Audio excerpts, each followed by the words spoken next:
शेखर निकम महोदय, 101 अन्वये कोकणच्या प्रस्तावावर बोलत असताना आत्ताच आदरणीय भास्कररावांनी अतिशय तळमळीने कोकणातल्या सर्व समस्या अतिशय अभ्यासपूर्ण मांडले आणि हा प्रस्ताव आज इथं चर्चेला येतोय. दोन्ही बाजूने येतोय. कसा आला काय आला या खोलात काय फारसा मी जात नाही, पण तो दोन्ही बाजूने आला हा आनंदाचाच खरं म्हटलं तर क्षण आहे. कारण शेवटी याच्यावर चर्चा होणं आणि त्याच्यावर उपाय करणं ही सरकारची अंतिम जबाबदारी. ज्याचा उल्लेख कोकणाचा केला की एका बाजूला समुद्र आहे, एका बाजूला डोंगर आहे, एका बाजूला सह्याद्री पर्वताच्या रांगा आहे आणि ह्यामध्ये वसलेला आमचा कोकण भाग आहे. निसर्गाने अतिशय नटलेला, भौगोलिकदृष्ट्या खूप चांगल्या गोष्टी दिलेला, माती चांगली आहे, ड्रेनेज चांगलं आहे. जसं अनेक वेळा म्हटलं जातं की आपल्याला इस्रायलमध्ये ग्रीन हाऊसमध्ये शेती करावी लागते, पण कोकण हा असा प्रांत आहे की हा नॅचरल ग्रीन हाऊस आहे. तिथे काही लावा, चांगल्या पद्धतीची उष्णता हवेमध्ये, पाण्यामध्ये, मातीमध्ये असल्यामुळे चांगलं पीक येऊ शकतं. पण गेले काही दिवस आमचा आंबा असेल, काजू असेल, कोकम असेल, नारळ असेल, अनेक फळांचा उल्लेख मगाशी झाला. या फळपिकांच्या लागवडीला कुठंतरी ग्रहण लागल्यासारखं दिसून येतं. याची अनेक कारणं आहेत. हवामानामध्ये होणारे बदल, ग्लोबल वॉर्मिंग असेल, कोकणामध्ये होणाऱ्या रासायनिक कारखान्यांमुळे होणारं पोल्युशन असेल, या सगळ्याचा कुठंतरी दुष्परिणाम या बागांवर येतो आणि आमच्या असलेल्या उत्पन्नाचं स्रोत असलेल्या बागा कुठंतरी कमी होत आहेत, नष्ट होत. म्हणून या निमित्ताने मी आपल्याला आग्रहपूर्वक विनंती करेन की शेवटी कोकणातला शेतकरी हा असा आहे की दुसऱ्यांनी काय केलं त्याच्यात तो किती सक्सेस झाला आणि ते सगळं बघितल्यानंतर स्वतः करायला जा. म्हणून शासनाने याद्वारे एक विनंती आहे की ज्या पद्धतीने वेगवेगळ्या फळपिकावर AI तंत्रज्ञानाचा वापर करून आज शेती केली जाते, त्याच पद्धतीने ॲटोमॅटिक वेदर स्टेशन जर आंबा आणि काजू बागायतीमध्ये आपण लावू शकलो आणि त्याला एक विशिष्ट अनुदान देऊ शकलं, कारण याचा रेंज आहे साधारण 10 एकरचं क्षेत्र एक वेदर स्टेशन त्याचा उपयोगात आणू शकतं. याच्यामुळे तिथली हवामानाची कळते, मातीतली आर्द्रता कळते, पाण्याचं पर्सेंटेज कळतं, येणाऱ्या किडीचा हल्ला कुठचा होणार आहे कळतो, त्याच्यावर औषधं काय द्यायची ह्याही गोष्टी होतात. त्यामुळे जर अशी AI सेंटरच्या माध्यमातून कोकण कृषी विद्यापीठाला मध्ये घेतलं आणि काही प्रगतशील बागायतदारांना अनुदान दिलं आणि सेंटर उभी केली तर मला निश्चितपणे खात्री आहे की आंबा आणि काजू बागायतदारांमध्ये देखील चांगलं यश या माध्यमातून मिळू शकतं. कारण आज काही बागायतदारच शिल्लक आहेत. ते का शिल्लक आहेत तर त्यांनी कृत्रिमरित्या आच्छादन केलं आहे, पण हे सर्वसामान्य शेतकऱ्याला करणं तेवढं शक्य होत नाही, कारण एवढा खर्च करणं हा कोकणात शक्य होत नसतो. आणि ह्या सगळ्याचा आपण जर विचार केला ते नवं तंत्रज्ञान आपण आणलं पाहिजे. IoT सारखे सेन्सर आपण जर लावले आणि क्लाउड वेदर वगैरेचे जर आपण सेन्सर लावू शकलो तर आपल्या बागा देखील चांगल्या पद्धतीने होऊ शकतील, याचा अनुभव देखील आपण घेतलेला. आणि म्हणून कोकण कृषी विद्यापीठाचा वापर ह्या सगळ्यामध्ये प्रामुख्याने होणं गरजेचं आहे. अध्यक्ष महोदय, माझी ह्या निमित्ताने विनंती आहे की आमच्या विद्यापीठामध्ये जवळजवळ 30% फक्त स्टाफ. एका बाजूला रिसर्च करायचं आहे, एका बाजूला प्रोडक्शन करायचं आहे, एका बाजूला एक्सटेन्शन करायचं आणि या सगळ्यामध्ये अतिशय तुटपुंजा स्टाफ घेऊन आपल्याला काम करायचं. म्हणून या निमित्ताने विनंती आहे की स्टाफची भरती चांगल्या पद्धतीने झाली तर ह्या सगळ्या गोष्टी ज्या नवीन नवीन टेक्निक्स आहेत ते लोकांपर्यंत पोचवण्याचं काम त्या माध्यमातून. आमच्या विद्यापीठाला चांगला निधी दिला तर काही चांगलं काम त्यांच्या माध्यमातून देखील होऊ शकतं आणि ते देखील ती केलं पाहिजे. जर आंबा आणि काजू बागांचा विचार केला तर पूर्वी आपल्याला माहिती आहे की मधमाशा असायच्या, वेगवेगळे कीटक असायचे आणि ह्याच्यामुळे परागीकरण व्हायचं. आज आमच्याकडे लागणारी वणवे असतील किंवा वेगवेगळ्या ज्या गोष्टीमुळे हे कीटक बरेचसे नष्ट होत आहेत. म्हणून कुठं ना कुठं हनीबीजसारखं तंत्रज्ञान जर बागामध्ये केलं आणि आर्टिफिशियलदृष्ट्या जर हनीबीची आपण त्या पद्धतीने पेट्या उपलब्ध करून दिल्या तर त्या बागामध्ये देखील परागीकरणाचं काम चांगल्या पद्धतीने होऊ शकतं आणि त्याच्यातून उत्पन्नाला वाढ येऊ शकते. मगाशी दीपकबाईंनी अतिशय चांगल्या पद्धतीने काजू बोंडापासून काय करता येईल सांगितलं. त्यांनी सांगताना सांगितलं की फसफसणारं एक पेय, पण मी इथं आग्रहपूर्वक सांगेन, कारण त्यापेक्षा सरळ सरळ काजू बोंडापासून दारू निर्मिती म्हणण्यापेक्षा आपल्याला अल्कोहोल निर्मितीसाठी परवानगी देण्याचं धोरण आपण इथं घेतलं. जर ऊसापासून कारखान्यांना तुम्ही डिस्टिलरी करायला परवानगी देत असाल तर आमची जी बोंडं फुकट जात आहेत त्यापासून तशी निर्मिती करण्यासाठी काय तोटा आहे? बोंडापासून आपल्याला खाद्य करता येतं, जसं आर्टिफिशियल मीठ करता येतं, अनेक गोष्टी बोंडापासून करता येतं. आज हे 100% बोंड आमची टाकून दिली जातात, तर त्याचाही उपयोग ह्या माध्यमातून आपण करणं गरजेचं. मी माझ्या इथं आंबा असेल, फणस असेल, काजू असेल, जांभूळ असेल, करवंद असेल, ह्या सगळ्या फळापासून एक चांगल्या पद्धतीची वायनरीचं युनिट उभं केलं. डॉक्टर काकडकरांच्या माध्यमातून ती आपण R&Dच्या माध्यमातून ते युनिट केलं. माझी मुलगी ICTतून MTech झाली आणि हा सगळ्याचा अभ्यास करून जांभळापासूनच्या वाईन निर्मितीमध्ये खूप चांगलं यश आपल्याला मिळू शकतं. पण झालं आहे काय, द्राक्षाच्या वाईनला 100% सूट आहे. माझं त्याच्याबद्दलही दुमत नाही, कारण शेवटी तो त्या जिथे मोठ्या प्रमाणात होते. पण आमच्या फळपिकाच्या वाईनला देखील तेच फायदे देण्याचं धोरण आपण निश्चित करणं गरजेचं. मध्ये आदरणीय मुख्यमंत्री महोदयाने आमची विनंती मान्य केली. सुदैवाने जो 150 हे टॅक्स, तो एक्साईज ड्युटी होती, ती आम्हाला जवळजवळ लिटरला 1 रुपया पण आणून देण्याचं काम त्या माध्यमातून झालं.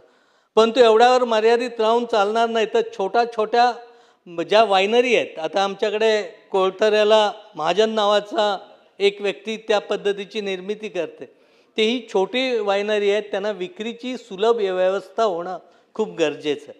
कारण ह्याला परमिशन मिळवायचं काम 3 वर्ष जातात आणि ही परमिशन देखील मिळत नाही आणि विक्री व्यवस्थेला देखील खूप मोठ्या गोष्टी अडचणीच्या होतात. ह्या गोष्टी जर झाल्या तर तिथल्या तिथं नाशिवंत फळ आहे. कारण जर तुम्ही बघितलं, जांभूळ पडलं की त्या क्षणाला नष्ट होतं. ते जर चांगल्या पद्धतीने आपण टिकवू शकलं तर त्याचा देखील उपयोग बाजारपेठ निर्मितीसाठी होऊ शकतो. फळ प्रक्रियेच्या बाबतीत अनेक वेळा चर्चा झाले. शासनाच्या ज्या ज्या उपलब्ध जागा आहेत तिथं फळ प्रक्रियेची छोटी युनिट होणं गरजेचं. आज सेंट्रल गव्हर्नमेंटने खूप मोठ्या योजना यासाठी केलेल्या. फूड पार्कसारखी खूप मोठी महत्त्वाकांक्षी योजना देशाचे पंतप्रधान आदरणीय मोदी साहेबांनी केलेली. अनेक राज्यामध्ये खूप चांगल्या पद्धतीने त्याचा उपयोग होतो.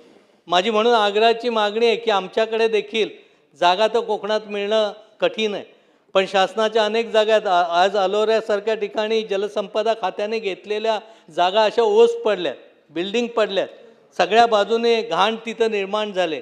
असे सेंटर जर शोधले आणि तिथं फूड पार्कसारखे व्यवसाय आपण आणू शकलो, एका बाजूला ट्रेनिंग देखील होईल, एका बाजूला व्यवसाय देखील होईल आणि ह्या माध्यमातून देखील खूप चांगलं काम करू शकतो. कोकण हा पर्यटनाच्या बाबतीत एक वेगळी संधी उपलब्ध करून देणार. एका बाजूला समुद्राकडचं पर्यटनाला खूप मोठी चालना निश्चितपणे मिळते. आज योगेशजी इथं आहेत, तिथं मुरुड असेल, हरणे असेल, आंजर्ला असेल, पाज असेल, पंढरी असेल, यासारख्या ठिकाणी खूप चांगल्या पद्धतीने पर्यटनाला चालना मिळते. परंतु तिथलेही रस्ते मोठ्या पद्धतीने सुधारण्याचं काम त्यांच्या माध्यमातून होतं आहे. पण बाकी ठिकाणी देखील पर्यटनाला लागणाऱ्या ज्या इन्फ्रास्ट्रक्चर आहे ते देखील त्या माध्यमातून व्हावं. आता माझा मतदारसंघ असा आहे की डोंगरामध्ये समुद्र नाही, पण आमच्याकडे डोंगरावर मार्लेश्वर आहे, टिकलेश्वर आहे, गोळकोटचा किल्ला आहे, अनेक क्षेत्र आहेत की जी जागतिक दर्जाला साजेशी अशी आहे. आज मार्लेश्वरचा जर विकास आपण केला तर जवळजवळ पूर्ण भागातून खूप मोठं तिथं येऊ शकतं. अजितदादांची देखील इच्छा होती, त्यांनीसुद्धा सुरुवातीचे 10 कोटी दिले होते. आता पर्यटन मंत्री नसले ते आमचे मंत्री नितेशजी इथं आहेत. या निमित्ताने मी त्यांना विनंती करेन की मार्लेश्वर विकासासाठी स्वतंत्र आराखड्याची आपण पुढाकार घेऊन बैठक करावी आणि शंभूराजांच्या माध्यमातून मार्लेश्वर विकासासाठी देखील आपल्याला काम करणं खूप गरजेचं आहे. बाकी विद्यापीठ निगडीत ही काही मागण्या आहेत. भास्कर शेटने विस्तृतपणे सांगितल्यामुळे सगळ्याच गोष्टी मी मांडत नाही, परंतु काजूबीबाबत देखील केसरकर साहेबांनी सांगितलं. आपल्याला माहिती आहे की ब्राझील आणि वेगवेगळ्या देशामध्ये जिचा दर्जा तेवढा चांगला नाही, पण काजू बी आपण आयात करतो. आपल्या आयाताच्या धोरणामुळे ती स्वस्त बी आम्हाला इथं मिळते. मग आमचा 170-80 रुपये मिळणारा दर देखील आम्हाला कमी मिळतो. म्हणून ह्या आयात करणाऱ्या काजू बीवर एक्साईज ड्युटीच्या माध्यमातून चांगली रक्कम जर लावली आणि आमची आपल्या कोकणातल्या बीचा उपयोग त्या माध्यमातून केला तर आपल्याकडे खूप चांगल्या पद्धतीचा दर्जा आहे, प्रोटीन पर्सेंटेज त्यामध्ये जास्तीचं आहे, त्यामुळे त्याही बाबतीत होईल. ओल्या काजू बीच्या बाबतीत देखील मगाशी सांगितलं तर ही ओली काजूला पण जास्त दर मिळू शकतो, पण ओली काजू बी सोलणं हे खूप जिकिरीचं काम, कारण ती काढत असताना महिला वर्गाच्या हाताला फोडी येतात. तर ह्याच्यासाठी ओल्या काजूगरची बी काढणी यंत्रणाला उभं करणं आणि त्या यंत्राला चांगला जर सपोर्ट दिला तर त्याचाही उपयोग खूप चांगल्या पद्धतीने होतो. बांबूबद्दल देखील बोलत असताना मी देखील बांबूची नर्सरी आहे, माझी शेती देखील आहे, पण बांबूला एक विशिष्ट पद्धतीने आज लागवड करणं गरजेचं. कुडाळ येथे डॉक्टर करपे म्हणून त्यांनी खूप चांगल्या पद्धतीने बांबूमध्ये प्रोसेसिंगचं काम केलं. बांबूमधल्या माणगा असेल, चिवा असेल, अशासारख्या जाती निर्माण वेगळ्या इथं कोकणाला उपयोगी केलेलं. या बांबूपासून त्यांचं फर्निचर अतिशय उत्तम आहे. आज त्यांच्याकडे वेगवेगळे पोर्ट होत आहेत, वेगवेगळ्या गोष्टी त्या माध्यमातून होत आहेत, तर त्या माध्यमातून त्यांचाही बांबूचा आपल्याला उपयोग करता येणं शक्य आहे. चांगली जमीन बांबूमध्ये फुकट घालवण्यापेक्षा जर नदीच्या काठाची दुतर्फा लागवड बांबूच्या माध्यमातून केली तर पुरापासून पण आपल्याला संरक्षण ह्या माध्यमातून मिळू शकतं. लघु पाटबंधाऱ्याबद्दल सांगायचं झालं तर कोकण हा असा प्रदेश आहे की ह्याच्यामध्ये पाझर तलाव आणि छोटी धरणं आहे लघु पाटबंधारे विभागाच्या माध्यमातून होऊ शकतात, परंतु जे मापदंड आहेत ते आमच्यासाठी अन्यायकारक आहेत. तर ही मापदंड सुधारित मापदंड होण्याच्या दृष्टीने प्रयत्न होणं खूप गरजेचं आहे. लोट्यासारख्या ठिकाणी केमिकल झोन आहे, लक्ष्मी ऑर्गॅनिकसारखी कंपनी अतिशय आज तिथं वेगळ्या पद्धतीने प्रदूषण होईल अशी लोकांमध्ये शंका आहे. तर अशासारख्या कंपनीचा देखील विचार करून ती जर बंद करता आली तर करण्याचा विचार व्हावा. तिथं कामगार हॉस्पिटलची देखील गरज आहे, त्याचाही विचार या माध्यमातून व्हावा. Bamboo as a strategic driver of Indian green growth and rural transformation, कारण बांबूमध्ये खूप मोठ्या पद्धतीने उत्पादन आपल्याला करता येतं, परंतु बांबूची नर्सरी आपल्याकडे काही ठराविक लोकांकडूनच बांबूचे रोपं घेतली जातात. जे रोप 7 रुपये आहे ते 25 रुपयाने घेण्याची सक्ती केली जाते. म्हणून माझी आग्रहाची विनंती आहे की शासकीय दरात ती रोपं उपलब्ध व्हावी. जे खाजगी लोक बांबू तयार करणार आहेत त्यांना प्रोत्साहन द्यावं आणि ती लागवड त्याच्या माध्यमातून करावी. कोकणामध्ये फळवाटिका मोठ्या प्रमाणात होतात, पण अध्यक्ष महोदय आपल्याला माहिती आहे त्याची जी इलेक्ट्रिक सप्लाय आहे तो कमर्शियल रेटने देतात आणि मधले 2 वर्ष जी बिलं दिली नव्हती कारण आपल्याला वीज बिल माफी आहे म्हणून आज त्या शेतकऱ्यांना 2-2, 3-3, 5-5 लाखाची बिलं त्यांच्या हातामध्ये आली. तो नर्सरी करतो किती, करतो काय, उत्पन्न मिळवतो किती, आणि कमर्शियल दराने जर त्याला बिलं दिली तर तातडीने ह्याचा विचार करून ही पद्धत बंद करून त्यांना देखील 7.5 HP पंपाची जी माफी दिली त्या योजनेमध्ये समाविष्ट करण्याचं धोरण ह्या माध्यमातून व्हायला पाहिजे. त्याचबरोबर आपल्याला माहिती आहे हापूस आंबा हा पालघर ते सिंधुदुर्ग या कोकण पट्ट्यात होतो. मग भौगोलिक अक्षांश रेखांश निश्चित करून हापूससाठी स्वतंत्र ओळख ठेवून हापूसचं पेटंट हे फक्त कोकणापुरत्या या 4 जिल्ह्यापुरता मर्यादित ठेवण्यासाठी विद्यापीठाच्या सपोर्ट करणं शासनाच्या माध्यमातून गरजेचं आहे. मी इथं मच्छीमार मंत्री इथं उपस्थित आहेत, नितेशजी राणे सर, त्यांनी अतिशय धोरणात्मक काही गोष्टींचे निर्णय घेतले, त्याचा उपयोग सर्वसामान्य आमच्या शेतकऱ्यांसाठी, मच्छीमाराचे काही प्रश्न असेल, पर्शियन बोटीच्या संबंधी काही प्रश्न असेल, काही जेटींच्या निर्मितीच्या दृष्टीने असेल, आणि सर्वात महत्त्वाकांक्षी निर्णय त्यांनी बोट वाहतुकीसाठी जो घेतलेला आहे तो मी त्यांचं मनापासून अभिनंदन करेन. मी ह्या निमित्ताने त्यांच्याकडे एकच मागणी करेन की आपल्याला माहिती आहे की नॅशनल वॉटरवे 28 हा दाभोळ ते पेडे गोळकोट हा मार्ग सेंट्रल गव्हर्नमेंटने मंजूर केले, परंतु त्याला चालना देण्याच्या दृष्टीने आपण काही प्रयत्न करणं गरजेचं आहे. आणि तो जो मार्ग आपण जसं सिंधुदुर्गपर्यंत बोट नेत आहे, रत्नागिरीत थांबून जाते, त्याच पद्धतीने हा बोटीचा झाला तर रस्त्यावरची ट्रान्सपोर्ट म्हणजे ट्रक्स त्या बोटीन तिथे येणार आहेत आणि त्या लोट्या औद्योगिक केंद्रात जाणार आहेत, आणि मला वाटतं आपण तो निश्चितपणे घ्याल हा देखील विश्वास व्यक्त कर. मगाशी एक विषय झाला होता की फिशरीज कॉलेज आपल्या विद्यापीठांना आहे मध्ये नाही, पण मला सांगायला अतिशय आनंद वाटेल की ह्या राज्याचे मुख्यमंत्री देवेंद्र फडणवीस साहेब, आमचे नेते आदरणीय नारायण राणे साहेब, ह्यांनी त्यावेळी खूप म्हणजे जो मी एक करेक्ट करतो फक्त, ते कॉलेज आपल्या कोकण कृषी विद्यापीठ अंतर्गतच ठेवण्याचा निर्णय झाले. फक्त या निमित्ताने आपल्याला एकच आग्रही मागणी करेन की फिशरीजचं विद्यापीठ स्वतंत्र, जे व्हेटरनरीत इन्व्हॉल्व केलं आहे ते आपलं फिशरीज विद्यापीठ स्वतंत्र जर करता आलं आणि त्याचा हेडक्वार्टर रत्नागिरी म्हणा किंवा कोकणात कुठेही देवगडला, मग तो निर्णय जर आपण घेऊ शकलो तर फिशरीजच्या अनुषंगाने आपण हॅचरी निर्माण करू शकतो.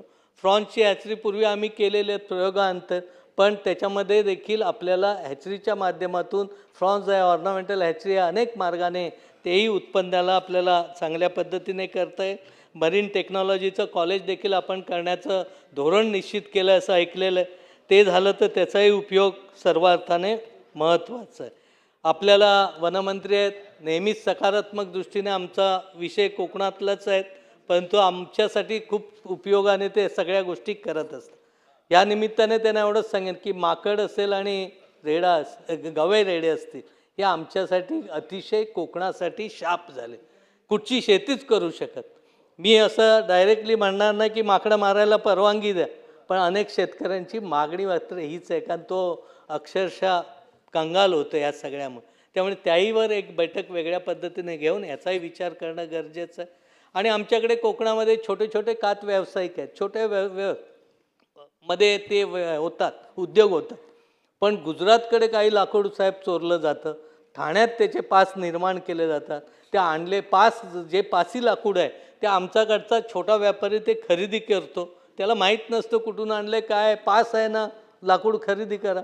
पण नंतर तिकडून सशस्त्र पोलीस येतात, त्या छोट्या व्यापाऱ्यावर बंदुका रोखल्या जातात आणि त्यांना ATSच्या अंतर्गत कारवाई करणार म्हणून सांगितलं, कारण तो जो खोटा पास बनवणार आहे तो कुठंतरी कशाच तरी लिंकअप असतो. मग माझी आपल्याला साहेब, आपण लक्ष देत आहे ह्याविषयी एक मीटिंग लावा आणि ह्या गोष्टी आहेत त्या कुठेतरी आळा बसला पाहिजे, कारण छोटे व्यवसाय आधी कोकणात होत नाही, हा व्यवसाय होतो आहे, याच्यामध्ये अनेक लोकांना रोजगार मिळतो आहे, तर त्याही दृष्टीचा प्रयत्न होणं गरजेचं आहे. पेढे परशुराम एक गाव आहे आमचं, जवळजवळ 90% लोकांच्या जागा ह्या देवस्थान आणि खोत ह्यांच्या नावाने त्यावेळी झालेलं आहे. तर हा प्रश्न कोकणामध्ये अनेक ठिकाणी आहे, देवराटीचा संबंधी असेल किंवा त्या माध्यमातून, तर त्याच्याही बाबतीतला विचार होणं गरजेचं आहे. दुसरी गोष्ट अशी आहे की आमच्याकडे एक प्रांत आहेत लिगाडे म्हणून, प्रकाश लिगाड, त्यांनी असं सगळ्यांना एकत्र केलं, कंपन्यांना एकत्र केलं, लोकांना एकत्र केलं. मी गणेशजी नाईक साहेबांना विनंती करेन एकदा आपण व्हिजिट द्या आणि अतिशय उत्तम शासकीय जमिनीत 5 एकरमध्ये उत्तम दर्जाची देवराई त्यांनी निर्माण करू शकतो. एक अधिकाऱ्याने मनात ठरवलं तर काय करू शकतो. आपणही आपल्या ज्या देवराहाटी आहेत त्या जर अशा चांगल्या संस्थेना डेव्हलप करायला दिल्या तर त्या माध्यमातून देखील खूप चांगल्या पद्धतीने आपल्याला हे होईल. आजच्या या निमित्ताने फक्त काही मागण्या शॉर्टलिस्ट करून सांगतो. काजू पोंडापासून अल्कोहोल निर्मितीला परवानगी देण्याबाबतचं धोरण, कोकणातल्या फळपिकापासून वायनरी उद्योगाला चालना देण्याचं धोरण, कोकणातील आंबा आणि पीक किड्याला कीड नियंत्रणासाठी रक्षक सापळ्या तंत्रज्ञानाची गरज आहे, त्यासंबंधी विचार होणं गरजेचं आहे. कोकणातील कृषी पर्यटनाच्या विकासासाठी चालना देण्याची गरज आहे, त्याचबरोबर त्यासाठी स्वतंत्र कोकण पर्यटन महामंडळ स्थापन झालं तर त्याचा उपयोग होईल. ठाणे जिल्ह्यात शहरी शेती म्हणजे अर्बन ॲग्रिकल्चर संशोधन केंद्र झालं तर त्याही माध्यमातून अर्बन एरियात देखील खूप चांगलं काम करता येईल. आणि डॉक्टर बाळासाहेब सावंत कोकण कृषी विद्यापीठ दापोली अंतर्गत वाकोलीमध्ये म्हणजे आशिया खंडातली आंब्याची बाग, 1 नंबर आंब्याची बाग आहे आशिया खंडातली, तिथे पदव्युत्तर अभ्यासक्रमाची उपलब्धता होणं गरजेचं आहे. अनेक ॲग्रिकल्चर रिलेटेड पदव्युत्तर अभ्यासक्रमाला तिथं चालना द्यावी. आणि कोकणामध्ये जे डोंगरदऱ्या आहेत तिथं जर पाणी लिफ्टिंग करायचं असेल तर आपल्याला लाईट बिलाने ते परवडणारं नाही, पण तो असं एक नवीन टेक्निक आहे ज्याच्यामध्ये लाईटची गरज नाही. IITच्या माध्यमातून तो प्रयोग चालू आहे, त्याला चालना देण्यासाठी आणि ते पाणी तिथून उचलून त्या डोंगरावर नेलं आणि तिथून खालची 50-60 गावं त्या पाण्याखाली आणली तर फुकट जाणारं पाण्याचा देखील आपल्याला त्या माध्यमातून उपयोग करता येईल. आणि कोकणातील तुटपुंजा व तुकडीकरण झालेल्या जमिनींकरता लघु व पोर्टेबल कृषी यंत्रांना विशेष अनुदान देणं गरजेचं आहे. अशा पद्धतीने दुसरा एक शेवटचा विषय अध्यक्ष महोदय राहिला आहे. कोकणात आमच्या कोकण कृषी विद्यापीठाने देशी गोवंश संवर्धन करता कोकण कबिला नावाची एक गाय केलेली, अतिशय उपयुक्त गाय, जिचं दही खूप आपलं तूप खूप चांगलं आहे, ज्याच्यामध्ये खूप चांगल्या पद्धतीने त्याचा उपयोग होण्यासारखा आहे. तर अशा ब्रीडिंग सेंटरसाठी देखील त्या विद्यापीठाला जर विशेष अनुदान दिलं आणि ह्या देशी संवर्धनाच्या गायीचा प्रसार आणि प्रचार करण्यासाठी आपण त्याचा उपयोग केला तर ह्या सगळ्यापासून निश्चितपणे फायदा होईल. अनेक गोष्टी आहेत, आपण सगळ्या गोष्टी बरेच जण बोललेत, या माध्यमातून त्याचा निश्चितपणे विचार होईल.